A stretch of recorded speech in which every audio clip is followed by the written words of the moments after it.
नमस्कार, स्वागत है आप सभी का। मैं हूं आपके साथ पूजा कविया गोमा। खबरों का सिलसिला शुरुआत करते हुए बात सबसे पहले छत्तीसगढ़ की, जहां पर मुखिया भूपेश बघेल अपने भेंट मुलाकात कार्यक्रम के तहत राजनांदगांव विधानसभा क्षेत्र के ग्राम सोरगी और सुकूल देहान पहुंचे।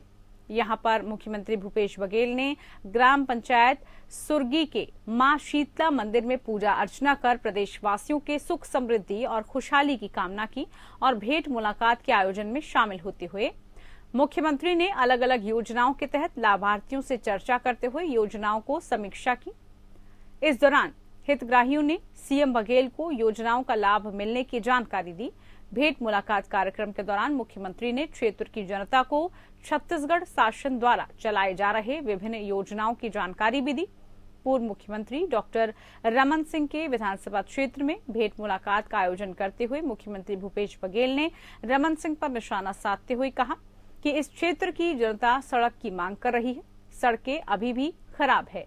रमन सिंह अपने क्षेत्र में सड़क भी नहीं बना पाए। मुख्यमंत्री भूपेश बघेल ने कहा कि हमारे शासन की योजनाओं का लाभ हर वर्ग को मिल रहा है। भेंट मुलाकात कार्यक्रम के दौरान मुख्यमंत्री भूपेश बघेल ने राजनांदगांव विधानसभा क्षेत्र के 63 करोड़ 61 लाख 21 हजार रुपए के अलग अलग विकास कार्यों का लोकार्पण और भूमि पूजन किया, जिसमें 46 करोड़ 88 लाख 39 हजार रुपए के 17 कार्यों का भूमि पूजन हुआ और 16 करोड़ 72 लाख 82 हजार रुपए के 5 कार्यों का लोकार्पण किया गया। मुख्यमंत्री भूपेश बघेल ने ग्राम सुरखी में 89 हितग्राहियों को 5,62,182 रुपए की सामग्री का वितरण किया। अब यहाँ आया 15 साल 10 साल तो यहाँ के विधायक रहे, 15 साल हो गया है ना, 10 साल मुख्यमंत्री रहे, लेकिन सड़कें अभी भी खराब है। रमन सिंह बोलते हैं मैं बहुत सड़क बनाया हूँ, अपने क्षेत्र में सड़क नहीं बनवा पाया। ये बड़ी दुर्भाग्य की बात है, जिसकी घोषणा मुझे करनी पड़ी। अभी आप सब देखेंगे सभी यूथ हैं वो यही आवाज करे कि हमारी सड़कें बनवा दो। यदि सड़कें बने रहते तो मांग क्यों करते, है ना। तो ये स्थिति है, बल्कि हमारी शासन की योजनाओं का लाभ हर वर्ग के लोगों को मिल रहा है, चाहे वो राजीव गांधी किसान न्याय योजना हो, भूमि श्रमिक न्याय योजना हो, चाहे गोधन न्याय योजना हो, चाहे सार्वजनिक राशन वितरण प्रणाली योजना हो, सबका लाभ आम जनता ले रहे हैं। जाति प्रमाण पत्र भी बन रहा है, हाट बाजार क्लिनिक योजना का लाभ ले रहे हैं, सुपोषण योजना का लाभ ले रहे हैं। तो सब प्रकार की योजनाओं का लाभ मिल रहा है और ये मेरे लिए प्रसन्नता का विषय है। वहीं भाजपा प्रदेश प्रभारी ओम माथुर के बयान पर कड़ी प्रतिक्रिया व्यक्त करते हुए प्रदेश कांग्रेस प्रवक्ता सुशील शुक्ला ने कहा कि भाजपा प्रदेश प्रभारी ओम माथुर के बयान में अहंकार झलक रहा है, प्रदेश की जनता का अपमान झलक रहा है। अगर ओम माथुर कहते हैं कि छत्तीसगढ़ उनके लिए चुनौती नहीं है, मतलब साफ संकेत है कि भाजपा 2023 में अपनी 14 सीटें भी नहीं बचा पाएगी। ओम माथुर के पहले जितने भी प्रभारी आए, सभी ने मुख्यमंत्री भूपेश बघेल का किसान होना और सरकार की किसान हितैषी जन कल्याणकारी नीतियों के आगे आत्मसमर्पण कर दिया। कई बार भाजपा के प्रदेश प्रभारियों ने सार्वजनिक तौर पर इस बात को स्वीकार किया। प्रदेश के मुख्यमंत्री का किसान होना भाजपा के लिए सबसे बड़ी चुनौती है। ओम माथुर को पता है कि भाजपा ना तो जनता के बीच में है, ना उसके पास कोई नेता है, ना उनके पास कोई नीतियां हैं और 15 साल के रमन सरकार की कारगुजारियां, कमीशनखोरी, भ्रष्टाचार, हजारों किसानों की आत्महत्या, युवाओं के रोजगार को बेचना और घोटालेबाजी का महापाप से भाजपा कभी नहीं उभर पाएगी। जनता का विश्वास खो चुकी भाजपा छत्तीसगढ़ में कभी सिर उठाकर राजनीति नहीं कर पाएगी। छत्तीसगढ़ में भारतीय जनता पार्टी जनता का भरोसा खो चुकी है। भारतीय जनता पार्टी का कोई भी ऐसा नेता नहीं है जो जनता जिनके ऊपर में भरोसा करे। तो नेतृत्व विहीन भारतीय जनता पार्टी के लिए ओम माथुर कितनी भी बैठकें कर ले, कुछ भी रणनीति बना ले, कोई फर्क नहीं पड़ने वाला है। भारतीय जनता पार्टी के पास में न नेता है न मुद्दे हैं। कांग्रेस की भूपेश बघेल की सरकार के द्वारा पिछले 4 साल में किए जा रहे जन कल्याणकारी कामों का मुख्यमंत्री भूपेश बघेल की छवि का मुकाबला करने के लिए भारतीय जनता पार्टी के पास में कोई भी नेता नहीं बचा है। तो ओम माथुर की बैठकें, ओम माथुर की रणनीति सारी कवायद फिजूल साबित। भारतीय जनता पार्टी के छत्तीसगढ़ प्रदेश प्रभारी ओम माथुर ने भाजपा पदाधिकारियों की बैठक को संबोधित करते हुए कहा कि आप जो भाजपा के हरावल दास्ता हैं, उनके दम से मैं फिर कहता हूं कि छत्तीसगढ़ हमारे लिए कोई चुनौती नहीं है। उन्होंने कहा कि प्रधानमंत्री नरेंद्र मोदी के कार्यों से हम आज हर गांव, हर कस्बे, हर मोहल्ले, हर शहर, हर वर्ग की चिंता करने वाली पार्टी बन गए हैं। हम सभी समुदाय के लिए कार्य कर रहे हैं और जनता हमसे अपेक्षा भी कर रही है। ये दर्शाते हैं कि भाजपा पर जनता का विश्वास बढ़ा है। भाजपा प्रदेश प्रभारी ओम माथुर ने कहा कि हमारा कार्यकर्ता बिना अहम के हमेशा पार्टी और देश के लिए कार्य करने को तैयार खड़ा है। कार्यकर्ताओं की सक्रियता ही हमारी शक्ति है, क्योंकि लाखों लाख कार्यकर्ताओं ने अपनी मेहनत से भाजपा को खड़ा किया है। उन्होंने कहा कि आक्रामक होकर चुनाव में जाएं, निश्चिंत रहें, छत्तीसगढ़ में भी फिर से भाजपा की ही सरकार बनेगी। उन्होंने कहा कि भाजपा डिफेंसिव नहीं, एग्रेसिव मोड पर चुनाव लड़ेगी। भाजपा राष्ट्रीय सह संगठन महामंत्री शिव प्रकाश ने अपने संबोधन में संगठनात्मक निर्देश देते हुए कहा कि भाजपा मोर्चे की साल भर की एक कार्य योजना होनी चाहिए और सारे मोर्चों को राजनीति के साथ सेवा, सामाजिक और रचनात्मक कार्यों में अपनी भूमिका बढ़ानी चाहिए। केंद्र की योजनाएं जिससे सामाजिक परिवेश में सकारात्मक परिवर्तन आए हैं, उस विषय को लेकर जनता तक पहुंचकर उनसे चर्चा करनी है। उन्होंने जीत का मंत्र देते हुए कहा कि हमें सत्ता पक्ष के विधायकों को हराना है, सरकार तो खुद ही हार जाएगी। बैठक में आज अब तक के हमारे संगठनात्मक जो कार्यक्रम हुए हैं, आंदोलनात्मक जो कार्यक्रम हुए हैं, उसकी समीक्षा की गई और आने वाले समय में प्रधानमंत्री आवास के विषय को लेकर एक बड़ा अभियान भारतीय जनता पार्टी चलाने वाली है। उस विषय में चर्चा बातचीत हुई। भानु प्रतापपुर विधानसभा के चुनाव में पूरी ताकत से जनता के बीच जाएंगे। कांग्रेस के जो षड्यंत्र है उसका पर्दाफाश करेंगे। पूरी ताकत से हम भानु प्रतापपुर विधानसभा का चुनाव लड़ेंगे। आने वाले समय में संगठन मतदान केंद्र स्तर तक मजबूती से काम करे। तो वहीं एमसीबी जिले के भरतपुर में सरकार विकास के लाख दावे कर ले, लेकिन आज भी कई गांव में ग्रामीणों को मूलभूत सुविधाओं से वंचित रखा गया है। वहीं हर दिन करोड़ों की सौगात देने वाले कांग्रेस विधायक के विधानसभा क्षेत्र में ग्रामीण नाले का पानी पीने को मजबूर हैं। मनेन्द्रगढ़ चिरमिरी भरतपुर जिले में विकासखंड भरतपुर के ग्राम पंचायत जुईली के एक पारा के लगभग 35 परिवार के लोग कई सालों से साफ पानी पीने को तरस रहे हैं। गंदा पानी पीने की वजह से कई बार ग्रामीणों को बीमारियों का सामना करना पड़ता है। स्थानीय ग्रामीणों को पीने के लिए 2 किलोमीटर दूर से पानी लाना पड़ता है। ग्रामीणों का कहना है कि वो कई बार सरपंच, सचिव को परेशानी से अवगत करवा चुके हैं, लेकिन कोई समाधान, कोई ध्यान नहीं दिया गया। वहीं जब इस मामले में सरपंच से बात की गई तो सरपंच का कहना था कि कई बार लिखित में शिकायत करने पर भी समाधान नहीं हो पाया है और हैंडपंप की मरम्मत कार्य भी होती है, लेकिन बार बार वो खराब हो जाता है।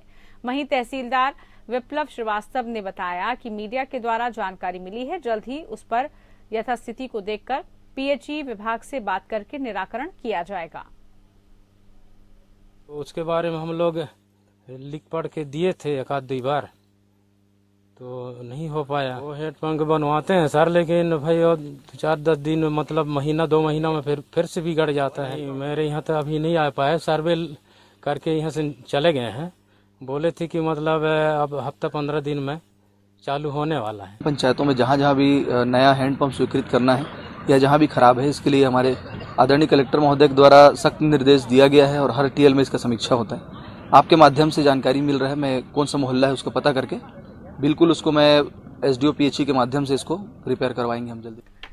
तो वहीं प्रदेश की हेमंत सोरेन सरकार के खिलाफ भाजपा जिला मुख्यालय में प्रदर्शन कर रही है। इसी को लेकर आज बोकारो उपायुक्त कार्यालय में भाजपा ने हेमंत सोरेन सरकार को उखाड़ फेंकने के लिए प्रदर्शन किया। इस दौरान भाजपा के नेता और कार्यकर्ता सरकार के खिलाफ आक्रोशित दिखे। आज हुए प्रदर्शन में बतौर मुख्य अतिथि भाजपा के पूर्व प्रदेश अध्यक्ष डॉक्टर रविन्द्र राय शामिल हुए। इस प्रदर्शन में चंदकियारी के भाजपा विधायक अमर कुमार बाउरी, बोकारो विधायक बिरंची नारायण, पूर्व सांसद और विधायक भी मौजूद रहे। कार्यकर्ता अलग अलग प्रखंडों से हुजूम के साथ उपायुक्त कार्यालय पहुंचे, जहां नेताओं ने अपने कार्यकर्ताओं को संबोधित किया। इसके बाद बीजेपी कार्यकर्ता उपायुक्त कार्यालय के मुख्य गेट के सामने जाकर अंदर प्रवेश करने का प्रयास करने लगे, लेकिन पुलिस की मौजूदगी अधिक होने की वजह से कार्यकर्ता कार्यालय के बाहर ही सड़क पर बैठ गए। भाजपा के पूर्व प्रदेश अध्यक्ष डॉक्टर रविन्द्र कुमार राय ने कहा कि वर्तमान सरकार भ्रष्टाचार के आंखट में डूबी हुई है। साहिबगंज से लेकर चाईबासा तक अपनी संपत्ति का अंबार लगा रखा है। ऐसे में जनता में आक्रोश स्वाभाविक है। आज जंगल जमीन को लूटने में लगे हैं, जल जंगल जमीन का बलात्कार कर रहे हैं।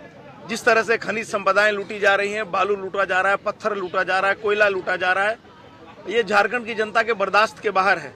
यह संघर्ष हमारा जारी रहेगा जब तक इस सरकार को जड़ मूल से उखाड़ कर फेंक नहीं देगी भारतीय जनता पार्टी, तब तक हम लोग चैन से बैठने वाले नहीं। इस निकम्मी भ्रष्टाचारी सरकार के विरोध में प्रखंड से लेकर के जिला और जिला से प्रदेश स्तर तक के प्रदर्शनों का कार्यक्रम बनाई है और इसी के तहत ये जनाक्रोश आंदोलन है। और आप सब देख रहे हैं जिस तरह से बोकारो जिले की जनता इस कार्यक्रम में उमड़ी है, ये साफ तौर पे दिखाता है कि इस सरकार से जनता जो है त्रस्त है और इससे अब इसको उखाड़ फेंकने का संकल्प ले चुकी है। स्वाभाविक रूप से जनता में आक्रोश आ रही है। वर्तमान जेएमएम कांग्रेस और राजद की जो सरकार है, वामपंथियों के सहयोग से चल रही है, आकंठ भ्रष्टाचार में डूबी हुई है। साहेबगंज से लेकर और चाईबासा तक अपने संपत्ति का अंबार लगा रही है और सर्वत्र सरकारी कार्यालयों से लेकर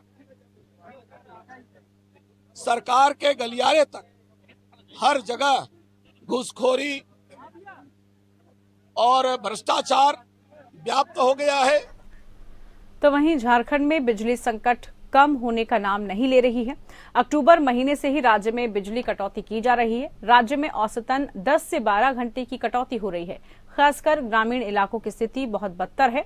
वहीं गहराते बिजली संकट पर एक बार फिर से विपक्ष राज्य सरकार पर हमलावर हो गई है। भाजपा ने राज्य सरकार पर फिजूल खर्ची करने का आरोप लगाया। साथ ही कहा कि सरकार जनहित में पैसे नहीं खर्च कर अपने सुख सुविधाओं पर खर्च कर रही है। तो वहीं गठबंधन सरकार के सहयोगी नेता अपनी सरकार और अपने मुखिया का बचाव करते हुए बिजली संकट का ठीकरा केंद्र सरकार पर फोड़ रहे हैं।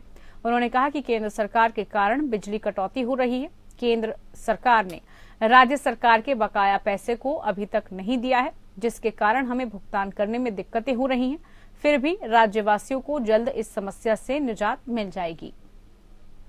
पूरे राज्य में बिजली की जो समस्या है वो एकदम विकट है और राज्य की जनता त्राहिमाम कर रही है। जिस तरीके से दिन में घंटों लोड शेडिंग हो रही है और फिर भी बिजली की जो आपूर्ति है वो नियमित नहीं हो पा रही है। अब तो जेवीएनएल ने त्राहिमाम करके राज्य सरकार से अविलंब भुगतान करने के लिए पैसे की मांग की है। राज्य सरकार आर्थिक रोना एक तरफ रोती है, लेकिन दूसरी तरफ मंत्रियों के लिए 70 करोड़ के बंगले बन जाते हैं। मुख्यमंत्री के लिए कोरोना की हर एक वेव के साथ एक नई गाड़ी आ जाती है और विधायकों के लिए बिना मांग का 200 करोड़ से ज्यादा का बंगला बनने लगता है। वहां फंड की कमी नहीं आती। मंत्रियों के लिए नए फॉर्च्यूनर्स आ जाते हैं, वहां फंड की कमी नहीं आती। लेकिन आम जनता को अगर विद्युत आपूर्ति देने के लिए, नियमित विद्युत आपूर्ति के लिए बिजली खरीदना हो सेंट्रल ग्रिड से या डीवीसी से, तब ये फंड का रोना रोने लगते हैं। देखिए, सही स्वाभाविक तौर पे बिजली व्यवस्था में थोड़ी परेशानियां तो आई है, लेकिन उसका मुख्य कारण यह है कि 5 सालों तक भारतीय जनता पार्टी की पूर्ण बहुमत की सरकार इस राज्य में कार्य की, लेकिन बिजली के क्षेत्र में इन लोगों ने कोई नया इंफ्रास्ट्रक्चर को डेवलप नहीं किया और उसी का आज यह परिणाम है कि जो इंफ्रास्ट्रक्चर हैं वो इंफ्रास्ट्रक्चर में कहीं ना कहीं थोड़ी परेशानियां होती हैं, जिससे कि बिजली की व्यवस्था में थोड़ी गिरावट आई है। लेकिन महागठबंधन की सरकार पूरी तरह संजीदा होकर के बिजली की व्यवस्था को सुचारू ढंग से चलाने के लिए पूरी तरह प्रतिबद्ध है। लेकिन सेंट्रल पूल से बिजली की कटौती की जा रही है। जो केंद्र को सेंट्रल पूल को हम लोगों को बिजली देना है, उस बिजली में कटौती हो रही है। एक तरफ 1,36,000 करोड़ रुपए केंद्र सरकार हमारे राज्य का दबाकर बैठी हुई है। हमें वो हक और अधिकार नहीं मिल रहा है। हम विरोधी दल के भले ही हैं, लेकिन संघीय ढांचा पर कहीं न कहीं प्रहार है और बिजली देने में कटौती की जाएगी। हमें सेंट्रल पुल से बिजली नहीं मिलेगा तो हम बिजली कहाँ से दे पाएंगे। लेकिन फिर भी जो उपलब्ध संसाधन है उसके साथ जो बेहतर समन्वय और बेहतर एक मैनेजमेंट हो सकता है। तो वहीं झारखंड के स्वास्थ्य मंत्री बन्ना गुप्ता के आवास पर एनएचएम कर्मी अपनी मांगों को लेकर पहुंचे। एनएचएम कर्मियों को मंत्री से आश्वासन मिलने के बाद ही वो वहां से हटे। स्वास्थ्य मंत्री बन्ना गुप्ता ने कहा कि नियमितीकरण करने के लिए 3 सदस्यीय कमेटी का गठन किया गया है। इनकी मांगों को लेकर भी विभाग में पत्र लिखा गया है। आश्वासन के बाद एनएचएम कर्मियों ने स्वास्थ्य मंत्री बन्ना गुप्ता को धन्यवाद दिया है। राज्य की जनता को हर हाल में सुविधा देनी है और लोकतंत्र की बेसिक जो परिभाषा है उस परिभाषा को चरितार्थ करना है। जनता का जनता के लिए, जनता के द्वारा शासन। और अनुबंध पे जो कर्मी हैं हमारे, वो करीब 16-17 हजार कर्मी हैं, जिनको एनएचएम के माध्यम से वो पहले अनुबंध पे थे, उनके नियमितीकरण के लिए मैंने विभाग को पत्र लिखा है और उस पे एसीएस साहब से एक रिपोर्ट मांगी है और 3 सदस्यीय कमेटी के गठन का मैंने सुझाव दिया है और उसी में इनके भी एक प्रतिनिधि को विशेष आमंत्रित सदस्य के रूप में मनोनीत करने की बात कही है। बोकारो जिले के चास नगर निगम चुनाव की घोषणा होने के बाद निगम क्षेत्र में प्रत्याशी अपने अपने तरीके से लोगों को अपने पक्ष में करने के लिए लगे हुए हैं। चास नगर निगम के मेयर का पद जनरल महिला के लिए आरक्षित होने की अधिसूचना जारी की जा चुकी है। महिला उम्मीदवार इसको लेकर तैयार हैं। लोग मेयर पद महिला के लिए आरक्षित होने पर पढ़ी लिखी महिला और ईमानदार महिला को मौका देने की बात कह रहे हैं, तो कुछ लोग मेयर पद पर महिला होने से विकास पहले से ही कम होने की बात कहते हुए नजर आ रहे हैं। लोगों का कहना है कि विकास नगर निगम क्षेत्र में हुआ है, लेकिन काफी कम अभी भी बाकी है। लोगों का कहना है कि जो लोग विकास की बात कहकर चुनाव में अपने प्रत्याशी को उतार रहे हैं, लेकिन आज भी सड़क नाली की स्थिति बदहाल है। लोगों का कहना है कि बहुत दिनों से चुनाव का इंतजार था, कोरोना के कारण चुनाव नहीं हो पाए थे, लेकिन अब चुनाव हो रहे हैं, तो उम्मीद है कि बेहतर उम्मीदवार चुनकर आएंगे और निगम क्षेत्र का विकास करेंगे। महिला सीट हो के लिए तो बहुत अच्छी बात है। कम से कम इतना दिन तो जेंट्स किया था, एक बार महिला को भी चांस मिलना चाहिए और इसके आगे और क्या बोलना है। उम्मीद तो अब फील्ड ही बताएगा, जनता ही बताएगी, उससे ज़्यादा तो हम बता नहीं सकते हैं। हाँ, अब तो किसी के बारे में कुछ तो बताना भी तो बहुत मुश्किल है। जब भी बताएगी जनता अपना तय करेगी। जनता के ऊपर तो हर चीज़ होती है ना। ये चुनाव तो किसी की बात की बस की बात नहीं है, जनता की बस की बात है। उम्मीद यही है कि अगर पहली बार महिला सीट हुआ है चास का नगर निगम का, महिला ऐसी होनी चाहिए जो समाज में लगातार तत्पर रही है, इस चास के विकास के लिए सदैव अडिग रही है, उसी को होना चाहिए। जो बराबर क्षेत्र में हर सुख दुख में साथ रही है, चाहे बिजली की समस्या हो, पानी की समस्या हो, हर समस्या में लगातार संघर्ष करती रही, उस तरह का महिला होना चाहिए। और हर तरफ से जो माहौल है देश का भ्रष्टाचार, उससे मुक्ति दिलाए। सबसे पहले पढ़ी लिखी होना चाहिए, उसको राजनीतिक परिपक्व का पूरा बात अब सलकनपुर देवीधाम मंदिर की, जहां पर चोरी को लेकर नर्मदापुरम नगर कांग्रेस ने मुख्यमंत्री शिवराज सिंह चौहान का पुतला फूका। नर्मदापुरम कांग्रेस नगर अध्यक्ष राकेश शर्मा ने भाजपा सरकार पर निशाना साधते हुए कहा, मुख्यमंत्री शिवराज सिंह चौहान की विधानसभा क्षेत्र में सलकनपुर देवीधाम मंदिर में हुई चोरी खुद मुख्यमंत्री शिवराज सिंह धाम की धर्म और सुरक्षा के प्रति गंभीर न होना दर्शाता है। मध्य प्रदेश की जनता अब भाजपा की शिवराज सिंह सरकार को उखाड़ फेंकेगी और कांग्रेस की कमलनाथ की सरकार वापस आएगी। उन्होंने कहा कि प्रदेश के मुख्यमंत्री शिवराज सिंह चौहान पिछले 18 सालों से प्रदेश की जनता से झूठ बोलते आ रहे हैं। किसान परेशान है, प्रदेश में लगातार अपराध बढ़ रहे हैं। पिछले 18 वर्षों से प्रदेश दुष्कर्म के मामले में नंबर 1 बना हुआ है। अब तो छोटी छोटी बच्चियों के साथ भी बलात्कार की घटनाएं सामने आने लगी हैं। प्रदेश के मुख्यमंत्री अपराधों को रोकने में नाकाम साबित हुए। कांग्रेस प्रदेश प्रवक्ता शिवराज चंद्रोल ने शिवराज सिंह चौहान को निशाने पर लेते हुए कहा कि प्रदेश का किसान आज परेशान है। बिचौलिए किसानों की उपज का दाम नहीं दे पा रहे हैं। सहकारी समितियों से नियमित किसानों को नगद में खाद लेना पड़ रहा है। धान की उपज का पैसा नहीं मिल रहा है। आज नर्मदापुरम में नगर कांग्रेस कमेटी के तत्वाधान में मुख्यमंत्री शिवराज सिंह जी का पुतला जलाया। आज पूरा जिला, पूरा मध्य प्रदेश परेशान है। किसान खाद के लिए परेशान है।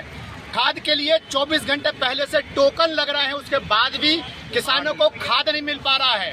आज जो नियमित लोग हैं, जो नियमित किसान हैं सहकारी समितियों से, उनको भी नगद खाद लेना पड़ता है। और शिवराज सिंह जी कहते हैं कि मैं 0% इंटरेस्ट पे किसानों को ऋण उपलब्ध करवाऊंगा। कहाँ है शिवराज सिंह जी आपका वादा? आज झूठ बोल बोल के पूरे प्रदेश को लूट लिया है और आज मध्य प्रदेश की स्थिति दयनीय हो गई है। ऐसे ही विषय को लेकर आज नगर कांग्रेस कमेटी के तत्वाधान में मुख्यमंत्री शिवराज सिंह जी का यहाँ पुतला जलाया गया है। शिवराज सिंह के झूठ और मां नर्मदा में लगातार अवैध उत्खनन, मां नर्मदा में जेसीबी का 20 साल से चलकर उनकी छाती को छलनी करना, उनकी विधानसभा क्षेत्र में आने वाले पवित्र धाम सलकनपुर में जिस तरीके से चोरी की वारदात हुई, वो अपने विधानसभा क्षेत्र के धर्म स्थलों की सुरक्षा नहीं कर सकते, मध्य प्रदेश की सुरक्षा कैसे करेंगे? मध्य प्रदेश में महिलाओं और बच्चियों की सुरक्षा खतरे में 15 वर्षों से लगातार महिला उत्पीड़न और बच्चियों के साथ अभी विगत कुछ समय में देखने में आ रहा है। छोटी छोटी बच्चियों के साथ दुष्कृत्य और उनकी हत्याओं के प्रकरण दर्ज हो रहे हैं। हम दुखी हैं। मध्य प्रदेश में धर्म के नाम पर ढोंग हो रहा है, बेरोजगारी है। तो वहीं राजस्थान के पाली में राज्य स्तरीय कार्यक्रम में 19 राजकीय नर्सिंग महाविद्यालयों का शिलान्यास हुआ। साथ ही पाली जिले में करीब 350 करोड़ रुपए के विभिन्न विकास कार्यों का भी शिलान्यास और लोकार्पण किया गया।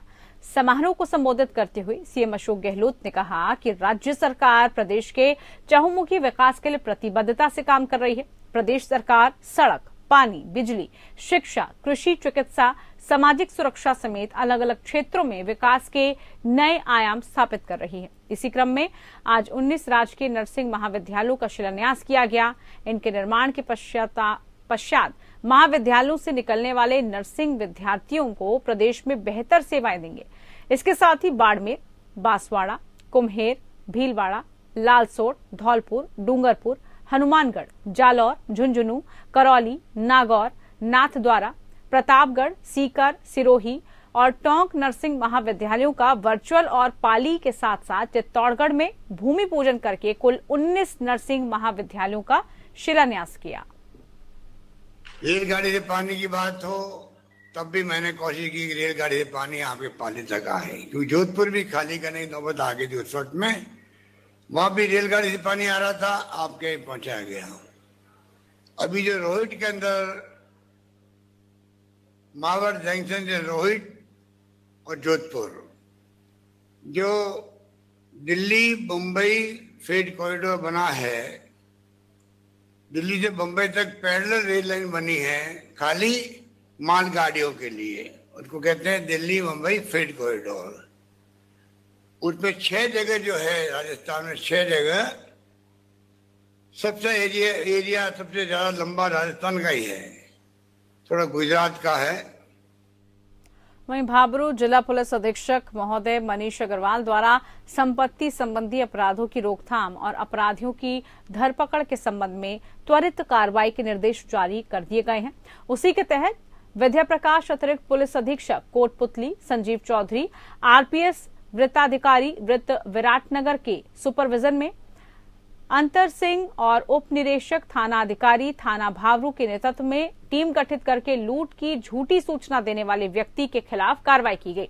थाना अधिकारी ने बताया कि 21 नवंबर को करीब 2 बजे जयराम सैनी ने सूचना दी कि मैं विराटनगर से 2,10,000 रुपए के कपड़े की दुकान पर जा रहा था। तभी बागावास अहिरान नदी जयसिंहपुरा रोड पर 2 मोटरसाइकिल सवार युवकों ने मेरी गाड़ी को रुकवा लिया और मुझे पिस्टल दिखाकर मेरी जेब से 2,10,000 रुपए, पर्स, मोबाइल छीन लिए। घटना की गंभीरता को देखते हुए संजीव चौधरी घटना के संबंध में त्वरित कार्रवाई करने का निर्देश दिया। मामले की जांच में पता चला कि विराटनगर बैंक से डिटेल प्राप्त की गई तो सूचनाकर्ता के खाते से कोई पैसे का लेन देन ही नहीं हुआ था, जिस पर युवक की गहनता से पूछताछ की गई तो बताया कि मैंने पावटा में रेडीमेड कपड़ों की दुकान कर रखी है। मैंने पावटा और आसपास के क्षेत्र से काफी लोगों से रुपए ब्याज पर ले रखे हैं, जो अब मेरे पास पैसे नहीं हैं और वो लोग मेरे पास पैसे मांगने आते हैं, जिस पर उनसे छुटकारा पाने के लिए मैंने लूट की झूठी सूचना जारी की।